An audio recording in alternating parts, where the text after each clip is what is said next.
Florida's Governor Ron DeSantis pushing to eliminate property taxes for homeowners, a proposal that a New York Times op-ed warns could cost Republican suburban voters. So what's driving this plan, and what's his response to critics? You want to ask him?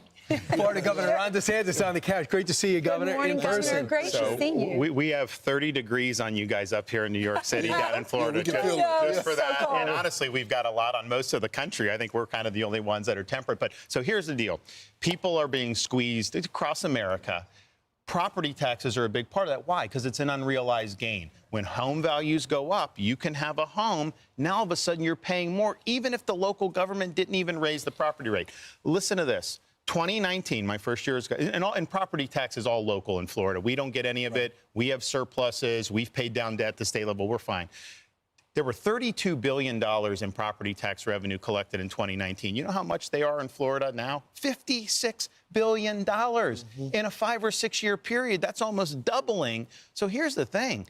From a growth of government perspective, you can't almost double local government every 5 years. That is totally unsustainable. The reason the spending has happened is because the values are getting assessed higher and they have a gusher of revenue. So here's what our proposal is, and we're still working through the details because we want it needs to work. We're going to have strong police, no one's been stronger on law enforcement than me, strong schools, we're going to do that. But we're going to focus on Florida homeowners homesteaded. So like Sean, when he used to have his condo in Naples, he was still a New York resident. They can still tax that, right? But if you're a Florida resident, you get to pick your primary residence, your homestead. We think you ought to own that free and clear of the government. That's a fraction of the overall property tax revenue. So about 70% is non-homestead residents or non-residents, and then commercial. So we're in a unique situation. So much of our taxes are paid by people that visit. And so we have a chance to give historic relief for Florida. We're going to be continue to work on this. We're working with all the stakeholders. We'll work with the legislature. They got to put it on the ballot in Florida, and the voters have to approve it. This is all local. The state does not control property tax, but we're in a position where we can help lead an effort that will give relief to people. So this issue is extremely frustrating. We have to deal with the same thing in Texas with the property tax. You truly don't actually ever own your home, even if you pay it off, because you got to pay the property taxes. But one of the critics, what they normally say is that if you don't pay the property taxes, then you don't have good schools. What do you say to those critics? Well, we're going to have all these snowbirds that have these properties, some of these wealthy people that buy these and live in them, you can tax them. You can still do the taxes, what you're doing on Airbnbs. Right. There's a lot of ability to tax and be able to raise revenue for the things that really matter. We also have some rural counties. We have 32 fiscally constrained. You know, Miami-Dade, Palm Beach, these are powerhouses. I'm putting in my budget the revenue to totally backfill every one of those rural counties. Wow. So they're not going to miss a single thing. I've got a big surplus. Why would I not do that to be able to help them? But you are picking favorites. Sean lives there. I have a house there as a secondary house, so I'm still paying taxes. So clearly you like Sean better than me. Yours is not homesteaded. Sean left New York. Yeah, I know. Well, here's the thing. You know, if we were starting a society from scratch, I don't think taxing property makes sense. I think you would rather have consumption.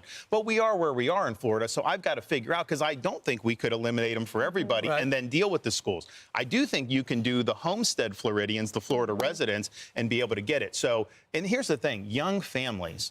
So like if you're young, you have young kids, you buy your first house, that value is a lot higher than what it would have been 10 years ago. And that's true anywhere in the country, but particularly in Florida. Well, your tax basis is a lot higher. And so the person that's your next door neighbor that's had a home for 30 years, they're paying way less in property tax because they have the homestead protection. Could you guarantee that the next governor wouldn't bring back the property taxes? Because when Sean was looking for houses in Florida, he'd say, I love this house, I could afford it, but I can't afford to pay these property taxes in addition to that. So if this goes to the voters and they approve it, that will be part of Florida's constitution. So you'll have constitutional protection for your homesteaded resident. And it cannot be undone by a politician. The only way it could be changed is you have to go to the ballot and have the people amend the Constitution. People will be able to get a better house. It's amazing. And just think about this, because there is frustration. Some say, well, you know, some guy will come in, he'll buy 12 houses and he'll do Airbnbs or whatever. Well, guess what? Those are taxed. Got it. You as a homeowner, a family, you're not taxed. Isn't that a good incentive for home ownership? It's cutting edge, it's new, it's different, and again, that's your reputation of leaning forward, trying to make things happen. Let's talk about what you think a warning sign is for your party. and that is what happened in Tennessee's 7th District. You said it was a 9-point win, but there are warning signs with the off-year election and with that election. What are the warning signs to your party? Well, I think a couple things. One, in an off-year midterm, the party in power's voters tend to be more complacent. Party out of power, they get upset, right? That's just the nature of midterms. Right. We saw it when Obama was in and Republicans. So that dynamic is always going to be there. Then I think Republicans have an issue that Donald Trump has created a big pool of voters, but some of them are unique to him, right? So they will go vote for Trump, and they'll vote for all the Republicans when Trump's on the ballot. But if he's not on the ballot, some of them don't vote. Now, you can overcome that. We did it in Florida in 2022. You know, we had a state that was a purple state, 1-point state. We won by 1.5 million votes, 20 points, the biggest Republican victory ever. But we did that based on results and substance. We did it by flying under a banner of bold colors, not pale pastels. We were sticking it to the left every single day and delivering big victories. So it can be done, but I think it's like you can't go on 2024 and say, oh, well, we Republicans won this district by 10 points, so therefore we're going to win it, because President Trump is the reason you won it by 10 points. What do you say? What is the message? Because inflation is still high. So far, groceries are a little bit up. Even though they're up only 2%, inflation goes down. What would, if I said right now, give a speech to voters who are on the fence about who they should vote for, what should be the bullet points?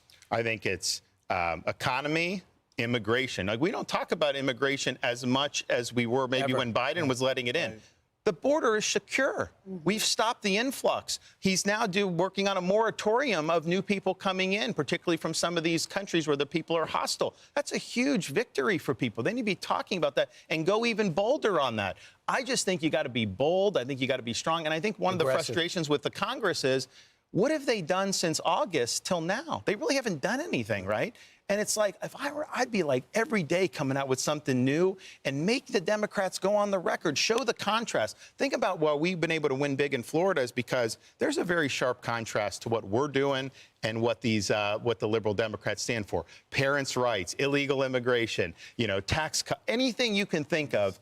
Most voters knew we were on their side, and I think you got to really make that sharp. But I would tell you, the Democrats, they caused a lot of this with the inflation, and now they're acting like it was like they had nothing to do with it. Oh, you do good on the couch. You got to come in more often. Sorry it's so cold. Thank you so much, Thanks, Governor.